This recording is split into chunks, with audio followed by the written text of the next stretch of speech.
तराइन का प्रथम युद्ध हारने के बाद जब मोहम्मद गौरी अपनी सेना सहित भाग रहा था तो सम्राट पृथ्वीराज चौहान ने उसका पीछा नहीं किया और उन्होंने भागते हुए गौरी को वापस लौट जाने दिया। इसे कई इतिहासकार पृथ्वीराज की उदारता तो कई इतिहासकार पृथ्वीराज की शिथिलता का नाम देते हैं। समय बीतता गया, इसी बीच एक और महत्वपूर्ण घटना हुई। गढ़वाल वंश के राजा थे कन्नौज नरेश जयचंद्र, जो पृथ्वीराज चौहान से ईर्ष्या करते थे और दिल्ली की गद्दी पर स्वयं बैठना चाहते थे। किंतु जयचंद्र की पुत्री संयोगिता पृथ्वीराज चौहान से प्रेम करती थी और पृथ्वीराज भी उनसे विवाह करना चाहते थे। जयचंद्र ने संयोगिता का स्वयंवर रचाया और पृथ्वीराज चौहान को निमंत्रण नहीं दिया। फिर भी चौहान वहां आए और संयोगिता को स्वयंवर से उठा ले गए। इस प्रकार पृथ्वीराज और संयोगिता का विवाह हुआ तथा जयचंद्र और चौहान की शत्रुता और बढ़ गई। आइए यहाँ थोड़ी महत्वपूर्ण चर्चा कर लेते हैं। तराइन के प्रथम युद्ध में जब मोहम्मद गौरी हारा और वह भाग रहा था तो भागते हुए घायल गौरी और उसकी सेना पर पृथ्वीराज चौहान ने आक्रमण नहीं किया और उन्होंने उसे बचकर वापस जाने दिया। इस कार्य को इतिहासकार अलग अलग दृष्टिकोण से देखते हैं। कुछ इतिहासकार कहते हैं कि ये पृथ्वीराज चौहान की उदारता थी, यानी वो दयालु थे, इसीलिए उन्होंने गौरी को जाने दिया। जबकि कुछ इतिहासकार मानते हैं कि ये उदारता नहीं, ये शिथिलता थी। उन्होंने आलस्य का परिचय दिया और मोहम्मद गौरी को जाने दिया, जबकि ऐसा करना उनकी भूल सिद्ध हुई। इधर एक और महत्वपूर्ण घटना का वर्णन मिलता है। गढ़वाल वंश के राजा जयचंद्र, जो कन्नौज के राजा थे, उनकी बेटी थी संयोगिता, जो पृथ्वीराज चौहान की वीरता के चर्चे सुना करती थी और चौहान से मन ही मन प्रेम करने लगी थी।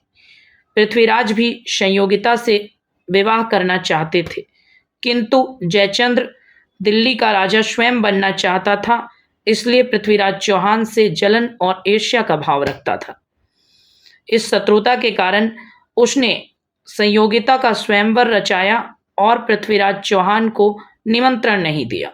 उनका अपमान करने के लिए चौहान की मूर्ति एक पहरेदार के रूप में स्वयंवर सभा के द्वार पर लगा दी। लेकिन जब संयोगिता वरमाला लेकर आई तो कुछ लोक कथाओं में वर्णन है कि संयोगिता ने पहरेदार के रूप में लगी हुई पृथ्वीराज की मूर्ति पर ही वरमाला डाल दी। इस प्रकार संयोगिता से पृथ्वीराज का विवाह हो गया और जयचंद्र और पृथ्वीराज चौहान की शत्रुता और अधिक बढ़ गई। विवाह के पश्चात पृथ्वीराज भोग विलास में लिप्त हो गए और विजय उत्सव इत्यादि मनाने लगे। राज्य के कार्यों में उनकी रुचि घटती गई और संयोगिता के साथ महल में वे अधिक समय व्यतीत करने लगे। इधर मोहम्मद गौरी एक घायल सांप की भांति प्रतिशोध लेने के लिए व्याकुल था। अब उसका केवल एक ही लक्ष्य था, पृथ्वीराज चौहान की जीवन लीला को समाप्त करना। इसलिए गौरी एक और नए युद्ध की तैयारी में लग गया। लगभग 1 वर्ष तक मोहम्मद गौरी ने नए सिरे से सैनिक अभ्यास किया और अपनी सैन्य शक्ति बढ़ाई। यहाँ भी हम लोग कुछ चर्चा कर लेते हैं। इस विवाह के पश्चात और मोहम्मद गौरी को हराने के पश्चात पृथ्वीराज चौहान भोग विलासी हो गए थे और राज्य कार्य में उनका मन नहीं लगता था। संयोगिता के साथ वे अधिक समय व्यतीत करते थे, जबकि मोहम्मद गौरी इस पराजय से बहुत कुछ सीख चुका था और उसने पृथ्वीराज चौहान को मार डालने की सौगंध खाई थी। उसने अपने घर वालों से मिलना जुलना बंद कर दिया था। गौरी ने सारी सुख सुविधाएं त्याग दी थी और 1 वर्ष तक उसने लगातार कड़ा सैन्य अभ्यास किया और प्रतिशोध की आग में जलते हुए गौरी ने एक नए युद्ध की तैयारी प्रारंभ की। तराइन का द्वितीय युद्ध। 1,20,000 की विशाल सेना को लेकर मोहम्मद गौरी फिर तराइन की ओर बढ़ा। उसने पृथ्वीराज चौहान को इस्लाम स्वीकार कर लेने के लिए कहा, महाराज राय पिथौरा ने उसकी बात मानने से इनकार कर दिया, जिसके फलस्वरूप तराइन का द्वितीय युद्ध 1192 ईस्वी में मोहम्मद गौरी और पृथ्वीराज चौहान के बीच हुआ। इस युद्ध को युग बदलने वाला युद्ध कहा जाता है, क्योंकि इसी युद्ध के बाद भारत में इस्लामी सत्ता की शुरुआत हुई। इस युद्ध में छल से मोहम्मद गौरी विजयी रहा और पृथ्वीराज चौहान की हार हुई।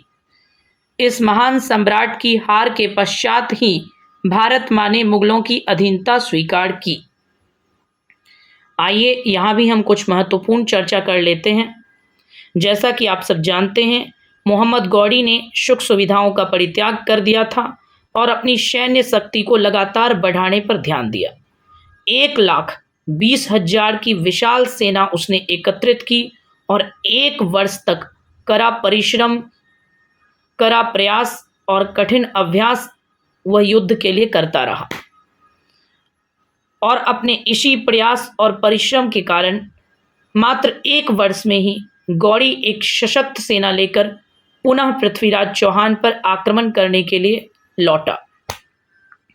इस बार वह अपनी प्रशिक्षित और संयमित सेना के साथ तराइन के मैदान में पुनः आकर डट गया था। उसने तराइन के मैदान में आकर पृथ्वीराज चौहान को एक संदेश भेजा कि तुम इस्लाम धर्म स्वीकार करो, मेरी अधीनता स्वीकार करो, अन्यथा मैं तुम्हारा नाश कर दूंगा। चौहान ने इस्लाम धर्म स्वीकार नहीं किया और 1192 ईस्वी में पृथ्वीराज चौहान भी अपनी सेना लेकर मोहम्मद गौरी के पास तराइन के मैदान में आए और दोनों के बीच तराइन का द्वितीय युद्ध प्रारंभ हुआ। यहाँ गौरी ने एक प्रकार के छल का प्रयोग किया। उसने पृथ्वीराज चौहान को पत्र लिखकर संधि का आश्वासन दिया और उसने कहा, मुझे केवल पंजाब, मुल्तान के कुछ हिस्से दे दिए जाएं, फिर मैं वापस लौट जाऊंगा। किंतु मैं इससे सहमत हूं या नहीं हूं, इसके लिए मुझे एक पत्र अपने बड़े भाई गियासुद्दीन के पास भेजना होगा, क्योंकि गजनी के वास्तविक राजा वही हैं, मैं उनके अधीन हूँ। जैसे ही इस संधि पत्र पर मेरे बड़े भाई की स्वीकृति हो जाती है तो मैं बिना युद्ध किए आपसे संधि करके वापस लौट जाऊंगा। अब उसने एक प्रकार के छल का प्रयोग किया, जबकि संधि करने की उसकी कोई मंशा नहीं थी। ये केवल एक प्रकार का छल था, जिससे राजपूतों की सेना भ्रमित हो जाए और उनका ध्यान युद्ध से हट जाए। उसकी ये चाल सफल रही और राजपूतों की सेना का ध्यान पूरी तरह से युद्ध से हट गया और पूरी सेना के बीच एक संदेश चला गया कि दोनों राजाओं के बीच संधि होने वाली है। जब पृथ्वीराज की सेना प्रसन्न और निश्चिंत मुद्रा में विश्राम कर रही थी, उस समय छल से गौरी ने रात्रि के अंधेरे में ही अपने सैन्य सहित पृथ्वीराज चौहान की सैन्य शिविर पर आक्रमण कर दिया। इस आकस्मिक आक्रमण से चौहान की बहुत भारी हानि हुई और तराइन के द्वितीय युद्ध में पृथ्वीराज चौहान की हार हुई। इस हार के पश्चात भारत पर इस्लामिक सत्ता का प्रभुत्व स्थापित हुआ। यही कारण है कि इस युद्ध को युग बदलने वाला युद्ध कहा जाता है। यदि इस युद्ध में अन्य क्षत्रिय राजाओं ने एकजुट होकर महाराज पृथ्वीराज चौहान का साथ दिया होता तो भारत का इतिहास आज कुछ और होता और भारत में इस्लामिक सत्ता की शुरुआत नहीं होती।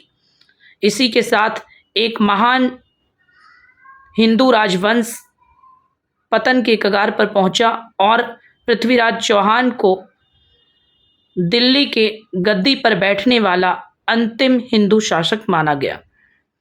पीछे मैंने राय पिथौरा की चर्चा की थी। पृथ्वीराज चौहान का ही एक और नाम राय पिथौरा कहा जाता है। उन्हें ही राय पिथौरा के नाम से भी जाना जाता है। इस वीडियो को लाइक करें, हमारे चैनल को सब्सक्राइब कर बेल आइकन जरूर प्रेस करें हमारी न्यू वीडियोस